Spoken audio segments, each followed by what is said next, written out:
Hello everyone, कैसे हैं आप सब। आई होप आप सभी अच्छे होंगे और निरंतर अपनी जो तैयारी है उसमें व्यस्त होंगे। हम परिचर जो भर्ती है उसके बारे में चर्चा कर रहे हैं। तो पहला हमारा था कि क्या केवीएट रिट है वो लग चुकी है विभाग द्वारा। तो देखिए, जो केवीएट रिट है वो लग चुकी है, शायद कोर्ट के ऑर्डर आ गए थे और जिस दिन ऑर्डर आए तो विभाग ने पहले ही केवीएट रिट लगाने के लिए जो भी प्रोसेस है वो तैयार रख रखा था। बस एक विभाग के पास जो ऑर्डर नहीं आया था किन्हीं कारणवश, तो वो ऑर्डर आ गया है। जैसे ही ऑर्डर आया तो विभाग ने तुरंत केवीएट जो रिट है वो लगा दी। तो चलो, केवीएट रिट तो लगा दी। अब क्या फिर हमारा सेकंड क्वेश्चन है कि क्या रक्षाबंधन पर हमारा जो पशु परिचर भर्ती का रिज़ल्ट आ जाएगा। तो देखिए, हनुमान किसान जी ने ट्वीट किया था कि मतलब 6, 7 या 8 को मतलब जो रिज़ल्ट है वो आ जाएगा।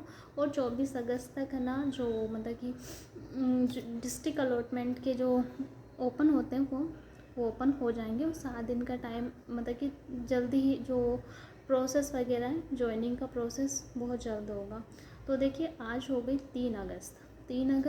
अब आपके पास मतलब 3 दिन बाद में 6, 7 या 8 को कभी भी आ सकता है। तो मतलब बहुत सारे विद्यार्थियों के मन में शंका थी कि हमेशा आलोक राज जी ट्वीट करते हैं कि किसी भी भर्ती का रिज़ल्ट निकालने से पहले, सप्ताह भर पहले भी कर देते हैं। वो उन्होंने पशु परिचय की जो भर्ती है तो उसको लेकर, रिज़ल्ट निकालने को लेकर ट्वीट क्यों नहीं किया? क्योंकि आंकड़े तो बोर्ड के पास पहुंच चुके हैं, जो डाटा है वो बोर्ड के पास, या स्टैटिक्स की भाषा में कहें तो समंक होते हैं। इंग्लिश में डाटा और हिंदी में आंकड़े, और स्टैटिक्स में कहें तो समंक। तो समंक डाटा और जो भी हैं वो बोर्ड के पास पहुंच चुके हैं, डीबी डाटा।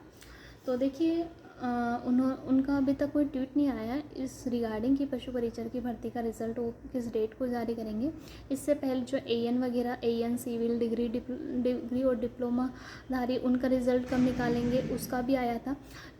इवन उन्होंने जो अभी स्टे हटा था, जो सूचना सहायक, उस वैकेंसी के रिगार्डिंग भी उन्होंने निकाला कि परिणाम आज या कल जारी हो सकता है। सूचना सहायक वालों का भी निकाला उन्होंने, एएन वालों का भी निकाला। जो मैकेनिकल डिग्री या डिप्लोमा धारी है उनका एक रिज़ल्ट और बाकी है शायद, तो बाकी सिविल के वगैरह वो उन सब के रिज़ल्ट उन्होंने निकाल दिए।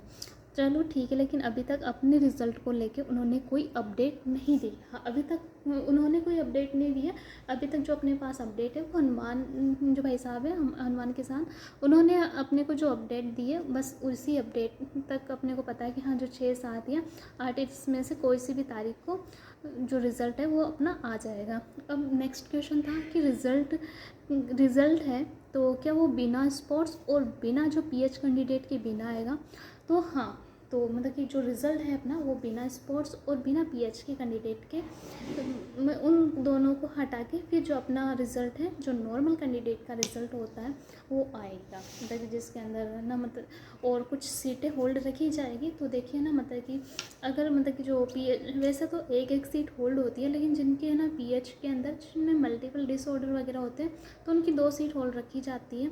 तो ऐसे करके मतलब कि जो है ना पीएच और स्पोर्ट्स के बिना ये रिज़ल्ट आएगा।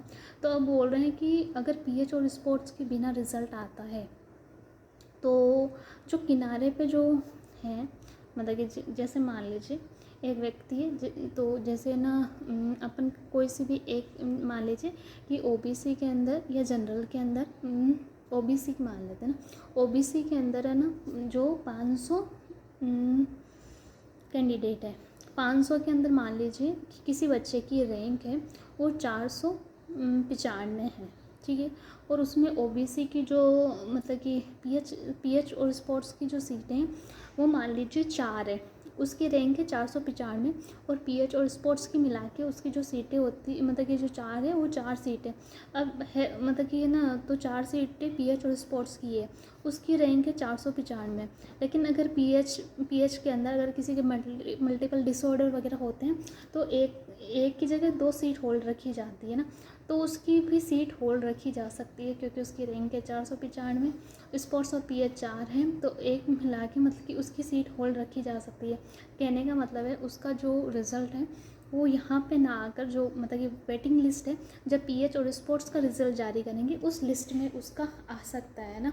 तो ये है, तो मतलब कि बाकी जो भी कैंडिडेट ऐसे हैं जो किनारे पे, उनका यही है कि हमें जो रिज़ल्ट है वो पीएच और स्पोर्ट्स के साथ ही दे दो।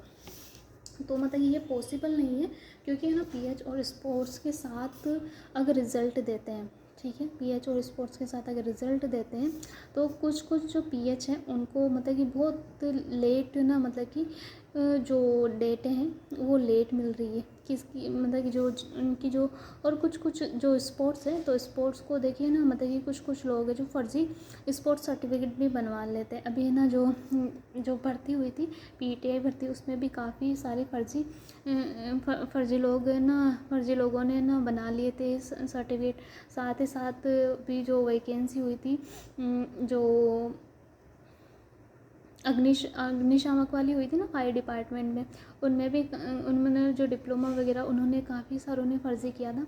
तो इसलिए पीएच कैंडिडेट की जांच होती है, क्योंकि बहुत सारे लोग पीएच मतलब कि है ना, मतलब कि ऐसे अपना जो है ना डिसेबल वाला जो सर्टिफिकेट है वो सर्टिफिकेट लेके आते हैं, विकलांग सर्टिफिकेट।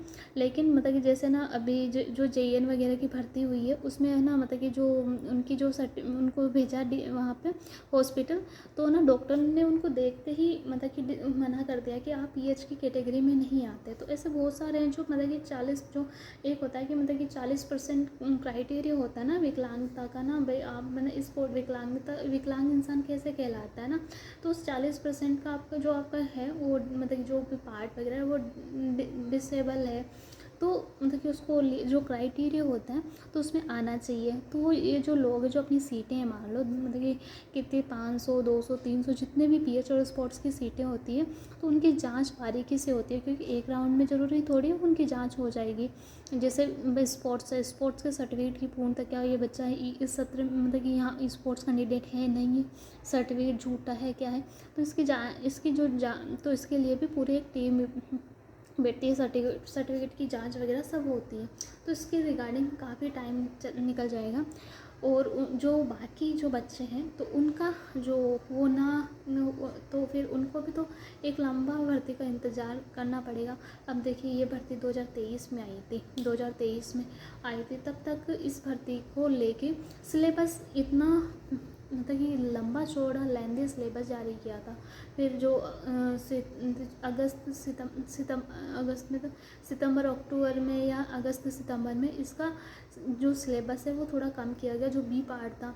फिर बाद में लोगों ने इसके लिए मेहनत की और फिर दैन उसका ना पेपर हुआ 24 जो नवंबर में था, 2 3 4 नवंबर को, ठीक है ना। तो ना इसका और उसका रिज़ल्ट है ना 25 में आया था। मतलब कि आपने देखिए, आपने 23 देखा, आपने 24 देखा और आपने 25 देखा। अगर उनके साथ आपका आता तो किसी को लेट भी मिली है। तो एक लंबा जो टाइम है पशु परिचर के जो अभ्यर्थी है तो उनको मतलब कि ज्वाइनिंग में एक लंबा टाइम ना लगे, भर्ती 4 5 5 साल में ना हो।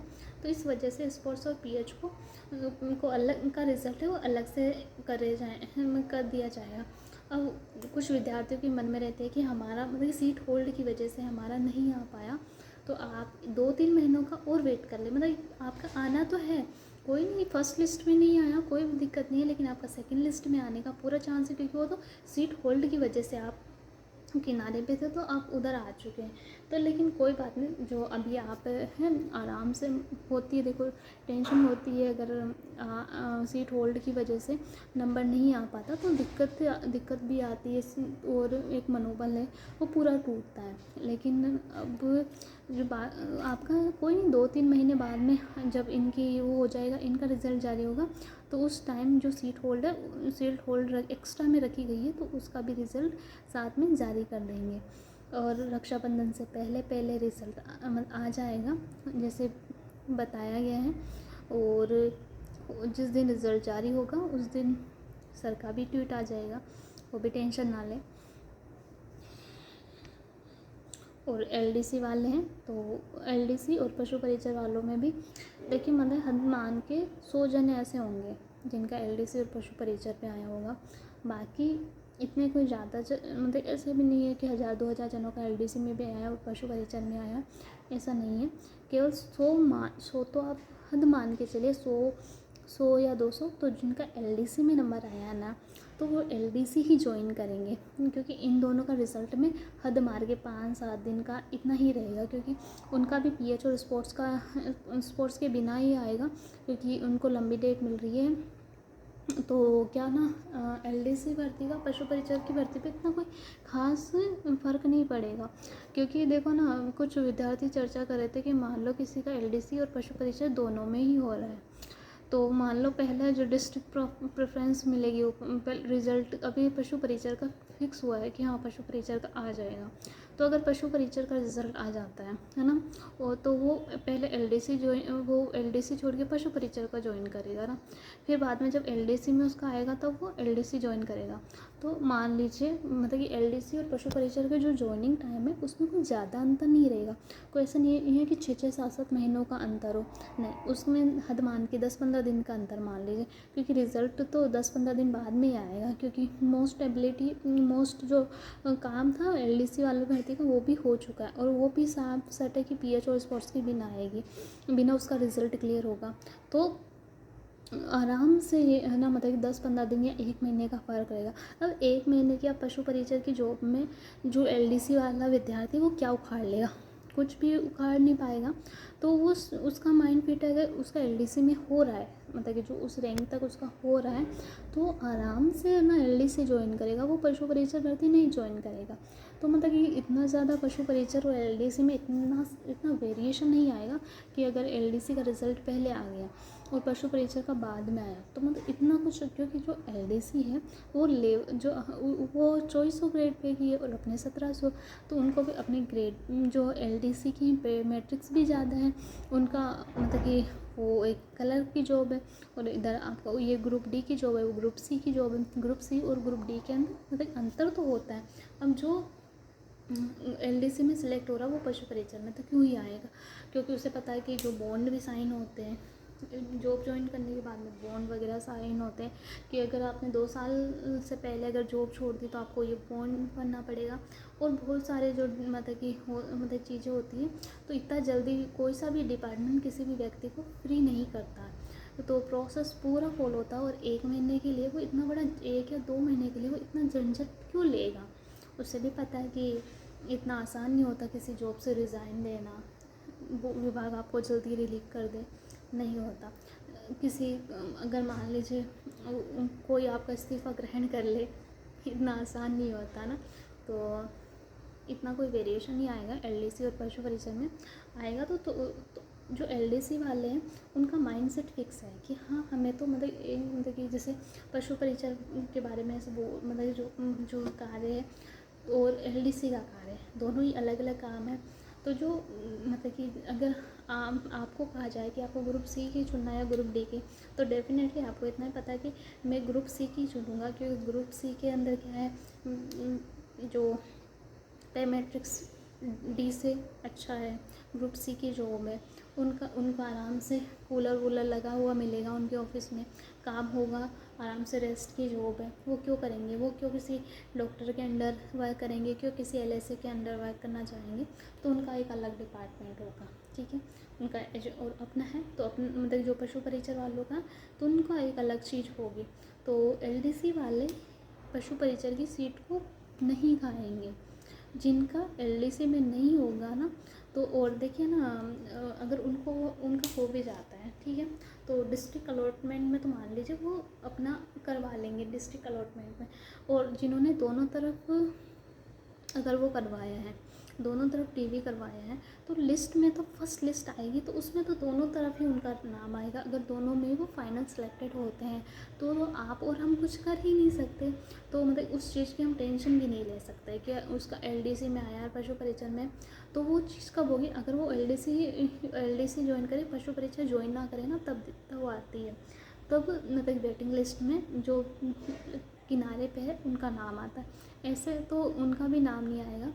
तो वो थोड़ा मतलब जो मेरा यही कहना है, जिनका एलडीसी में 100% श्योर है वो एलडीसी ही ज्वाइन करे, वो पशु परिचर में 1-2 महीने के लिए नहीं आए, क्योंकि आपको भी पता है कि अगर आप 1-2 महीने के लिए आते हैं तो आपके कितने सारे डॉक्यूमेंट इधर से उधर होते हैं, और जो एक मेंटली जो टॉर्चर ट्रॉमा होता है वो भी बहुत ज़्यादा होता है।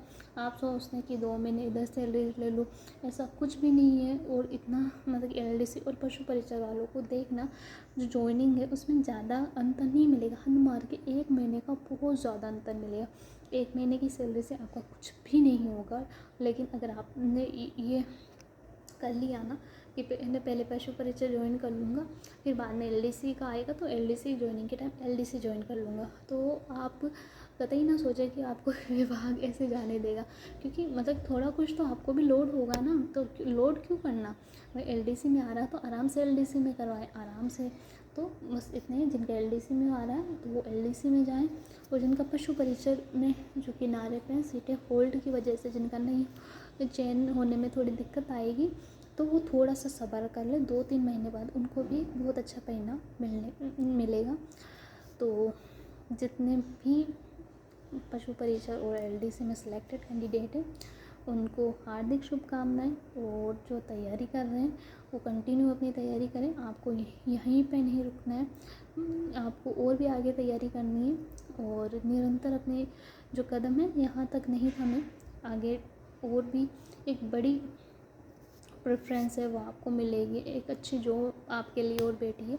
बस आपको थोड़ी सी मेहनत इधर की है, उससे ज़्यादा मेहनत थोड़ा सा और कर लें तो एक इससे भी बेहतर विकल्प मिल सकता है। ठीक है, और रिज़ल्ट तो आने वाला ही है, 3-4 दिन में पता चल ही जाएगा किसका होना है, कौन वेटिंग लिस्ट में आएगा, किसका फर्स्ट लिस्ट में आ जाएगा। तो आप टेंशन ना लें इतना। अब कुछ विद्यार्थियों से पढ़ाई भी नहीं हो रही है, थोड़ा मन मार के पढ़ाई कर लें, क्योंकि एग्ज़ाम भी अपने नियर है, पटवारी और गांव से है।